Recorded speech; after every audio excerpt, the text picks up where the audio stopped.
everyone, welcome back to the channel. Show, subscribe, like this video, make sure you put your prayer requests in the bottom. We got a lot to discuss. Stuff I'm seeing, I don't know, people. I really don't. I'm just literally confused beyond belief with what I'm seeing in the news. It don't make any sense to me. But now we're sending the aircraft carrier and a strike group down to the Caribbean on top of what we have. What is down there? A mothership? An alien mothership? I'm serious. It's not drugs. There is no way this is about drugs. No way. To deal with even Colombia and Venezuela itself, you would only need what you have down there. You don't even need that. You got 2 high-class submarines down there already. You could level that place 50 times over. And now we send the Gerald R. Ford down there. Ladies and gentlemen, I'm telling you, we're definitely close to something here. Today, the Pentagon ordered the aircraft carrier USS Gerald R. Ford and the strike group to redeploy to Europe to the Caribbean. So they're moving it out of Europe and moving it down here. The carrier strike group consists of Arleigh Burke-class guided missile destroyers. They've already got a bunch down there. So here's more. USS Mahan 72, USS Winston Churchill, and USS looks like Bainbridge. Sean Parnell, a Pentagon spokesperson, said on social media platform X, Secretary of Defense Pete Hegseth has directed the Gerald R. Ford Carrier Strike Group and embarked Carrier Air Wing to the U.S. Southern Command area of responsibility. Southern Command is responsible for the Caribbean Sea, Central and Southern America and the surrounding waters. Now, Parnell said that the enhanced U.S. force presence will bolster U.S. capacity to detect, monitor, and disrupt illicit actors and activities that compromise the safety of the prosperity of the United States. There is nobody down there that could do that to the United States. That's why this is laughable. What is happening down there? All right, so the USS Gerald R. Ford is the Navy's newest and most advanced aircraft carrier, having been commissioned. It's a beautiful ship. At more than 1,100 foot long, with a displacement of 100,000 tons, the carrier is the largest one in the world. It's powered by 2 nuclear reactors. The carrier group will join 8, listen to this, 8 U.S. vessels, and they have enough firepower to level Venezuela just themselves, including 3 destroyers, 1 cruiser, a littoral combat ship, and an amphibious assault ship, and they've got over 10,000 Marines down there. Not counting all the F-35s, the B-1s, the B-2s. At this point, it's ridiculous. The Ford is currently in the Mediterranean. Military observers familiar with such deployments are coming up to the conclusion that redeployment of the vessel from the European theater of operations indicates to them that an early massive strike on Venezuela is being planned. You don't need that to strike them. You already had that down there. What are they doing? That's the question. This is not to do with drugs. This is not to do with cartels. They have found something down there. I don't know what it is. I really have no clue, but it has nothing to do with the cartels. Nothing whatsoever. Listen, the money that it takes, and we don't have it, to redeploy that to them carriers are not cheap. They're not. Now, they're fuel efficient. They have 2 nuclear reactors, but you got to feed all those people on that boat. To spend this kind of money, and they don't know if they're literally, the government shut down. Ladies and gentlemen, I'm telling you, I don't know what they're doing, but gear up. It's about to get crazy. All right. Ukraine attacks Russia's energy grid, severe widespread damage. Still poking the bear. So it's weird that we moved the carrier group out of there. At this point, I think they're just crazy. Russia has declared a national emergency after Ukraine launched massive attacks against Russia's energy grid, plunging regions like Belgorod and the Kursk into darkness. In Belgorod, chaos reigns, and with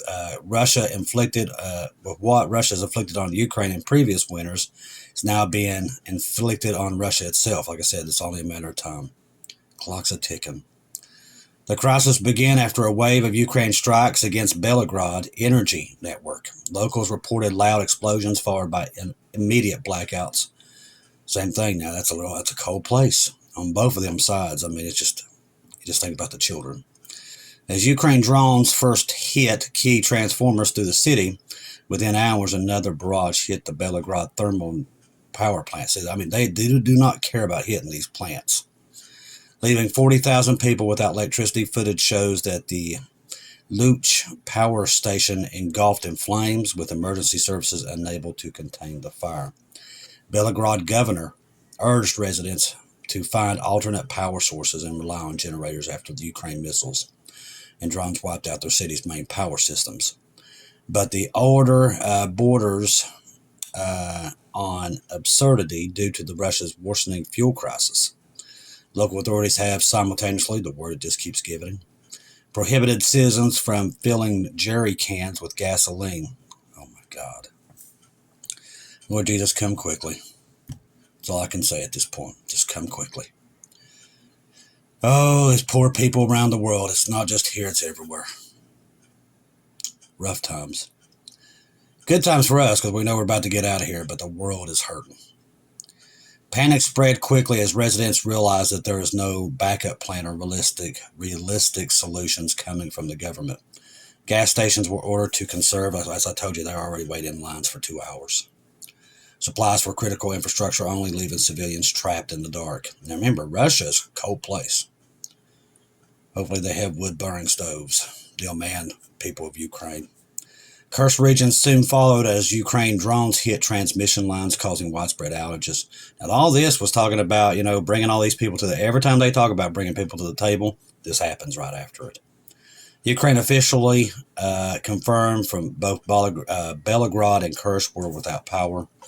In the Bryansk region, Klintsy, a thermal power plant, was erupted in flames after a combined strike. The explosion, captured by locals, was shared widely online. In the Vladimir region, a 250 kilovolt substation, a critical node for central Russia energy grid, was disabled. The 500 kilovolt substation was struck by multiple drones, causing cascading power failures across the region. An attack on Samaria Chersky's substation followed, knocking out another major link to Russia's interconnected grid. Hours later, substation went up in flames there in the Volgograd area, disrupting the power transfer. The strikes reached as far as Nizhny Novgorod, say it here in a minute, where 6 Ukraine long-range drones reportedly hit a key energy facility, cutting power to 200,000 there. Shutting down industrial zones, and even mobile phone networks are collapsing. When the region's governor called on the communications electricity blackout a healthy detox, residents responded with fury. They're not very happy, accusing local authorities of lying and avoiding the problem with their homes froze and their businesses shut down. As I said, the more this happens, you're going to start seeing a rebellion in the Russian people to force their government into doing something stupid. That's where this is going. Emergency crews are stretched thin. Fire rages across several substations, and the power grid is fragmented under sustained pressure. With the first snow falling already, many regions are facing rolling blackouts, and local government have begun rationing electricity to critical infrastructure only, not to people themselves. Oh, Jesus, come quickly. Overall, Ukraine's message is clear. For every blackout Russia causes, it will face one on its own soil. Ukraine domestically produces long-range drones and missiles probably like nobody we've ever seen, probably more than even the Chinese at this point. They've gotten good at it. Are now able to strike hundreds of kilometers into Russian territory. Most of this stuff they're doing, they're ordering it off Amazon. I kid you not. We spend millions of dollars on drones to go get knocked down and just waste. They're buying $500 drones off Amazon and wiping Russia's energy grid out. Just amazingly. Here in America, we spend $3 to $4 million on one drone. It can't defend itself. It gets over there, gets knocked down, and they just keep spending more money and throwing. Just the waste for spending here in this country. When they could, all the homeless we have in America, it's just sickening what this country does to people. It is. It's just sickening. I'm sorry. Bottom line, it's just sickening. Trump terminates all trade talks with Canada. Once again, I guess it must be Tuesday. So, our brothers and sisters in Canada, I don't know. It's just a mess everywhere you look. There's no other way of looking at it. Stained. Trump terminates Canada trade talks over the anti-tariff ad. So U.S. President Trump said on Thursday he was terminating trade talks with Canada and its largest trading partner in response to, I mean, if he keeps putting on tariffs, our farmers are going to be put out of business. The bottom line, he's putting them out of business. Trump imposed a 20% tariff, and remember, he's friends with Bill Gates, so that should tell you something. On Canadian timber, steel, aluminum, also cars in the spring as part of the broader drive against what's called as unfair trade practices, prompting Ottawa to retaliate. Talks on new trade framework have been ongoing ever since. Now, Ontario, which was hit hardest by the tariffs hike, as the U.S. accounts up to 77% of its goods trade, last week released a social ad featuring 1987 speech for Ronald Reagan urging Americans to reject protectional legislation and promote fair and free competition. Over the long run, trade barriers hurt every American worker and consumer, and that's the bottom line. That's what they're lying to you about. It's killing them. It's killing us back home. That's why everything's crashing and gold's going through the roof, while they're lying to you and saying they're doing something. Listen, these tariffs, there's something to them, and it's not because of trade. All the stuff you're seeing is a lie. Everything we're seeing out there is a lie. None of this stuff adds up. None of it. They're telling you one thing, but there's something else going on here. Over the long run, trade barriers hurt every American worker and consumer. In a post on Truth Social on Friday, Trump denounced the ad as fake, accusing Canada of releasing it to influence the U.S. court hearings and legality on his tariff hikes, which is just crippling this nation. It's not helping us. They're saying, well, we've saved all this money and all this stuff. It's all a lie, every bit of it. Canada has fraudulently used an advertisement which is fake, featuring Ronald Reagan speaking negatively about tariffs. Based on the egregious behavior, all trade negotiations with Canada are hereby terminated. In other words, I'm taking my toys and I'm going to another sample. It's embarrassing at this point. It truly is. The Supreme Court will rule next month on whether Trump has the authority to impose tariffs after low courts ruled against him. It's like I said, at this point, it's like kindergarten. Trump cited the Ronald Reagan Presidential Foundation and Institute, which first flagged the advert. Now, here's what's amazing. I'm sorry, I've got to say it. Here we are. We can't feed people in our own country. We have all the homeless. We have people losing their jobs. We're tearing down a place in the White House and building a ballroom. And we're about to build another, spend $1 billion on an arch there in Washington. Building gold statues of himself. But we can't feed people here in America. People losing their jobs, their homes, everything. I'm sorry, people. You can keep saying whatever you're saying, but there's no argument here. It's right there in front of you. Oil spikes following U.S. sanctions on Russia are now going through the roof. Oil prices rose sharply on Thursday following the U.S. announcement of the sanction on Russian major oil companies. Global benchmark Brent crude futures were up 5% to $65.99 a barrel, while the U.S. West Texas rose 5.6%. While prices dipped slightly in easy early trading on Friday, both benchmarks remain on track for a 7.6 widely rise. In other words, your gas is about to go through the roof again. The White House described the latest sanctions as a step to encourage Moscow to agree to a ceasefire. That is never going to happen. We all know that. God's already shown it to us. It is not going to happen. All they're doing is killing the American workers. That's all they're doing.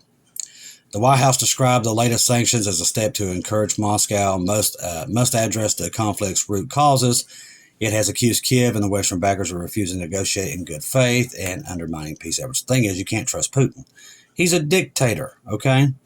You're trying to get relations, and Zelensky is no different. He's a dictator. There's no difference.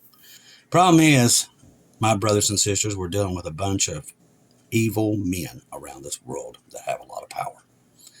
Now, Jesus is the only one that can fix it. He's the only one.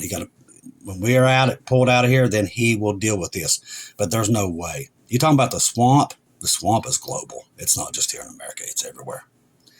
The swamp exists everywhere. All these billionaires, trillionaires, they run the world. They run the banks. They own the banks. And they do whatever they want to do. And there is nothing you can do about it until Jesus comes and stops it. That is it. Trump is not going to bring any justice to this country whatsoever. None of that stuff's coming. But I tell you one that will, and that is Jesus. And he is coming very, very soon. Everything I'm seeing here, I was hoping we're out of here before my birthday, because I know it's coming up here, I think, next week. I was hoping to be off this planet by the 1st of November.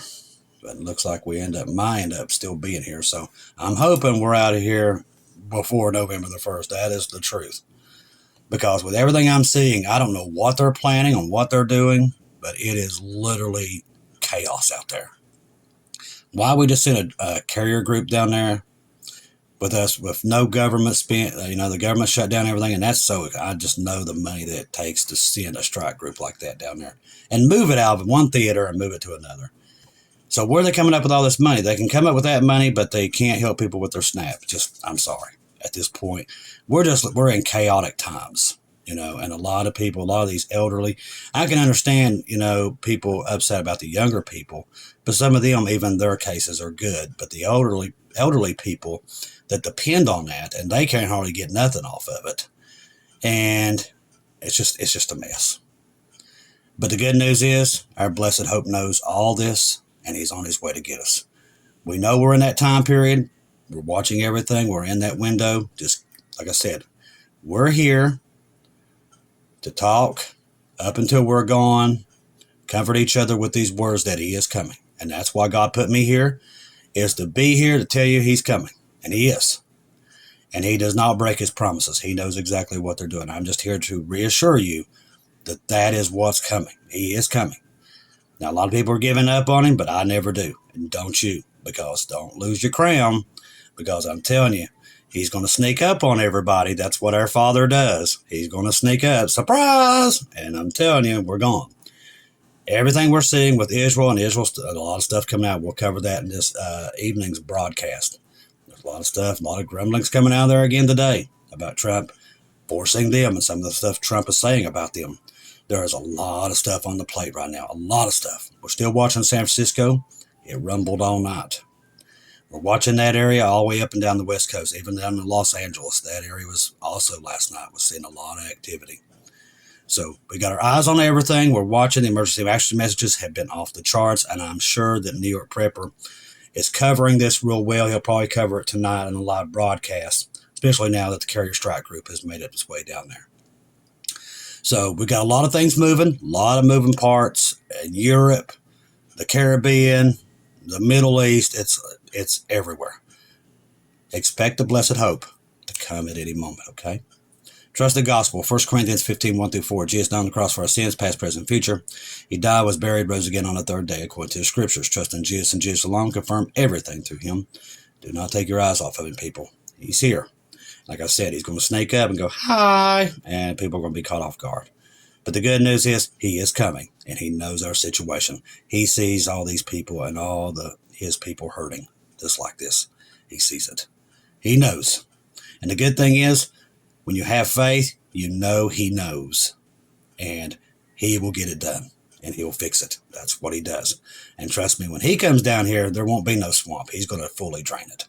I love each and every one of you. If I don't see or hear from you again, I'll see you at home.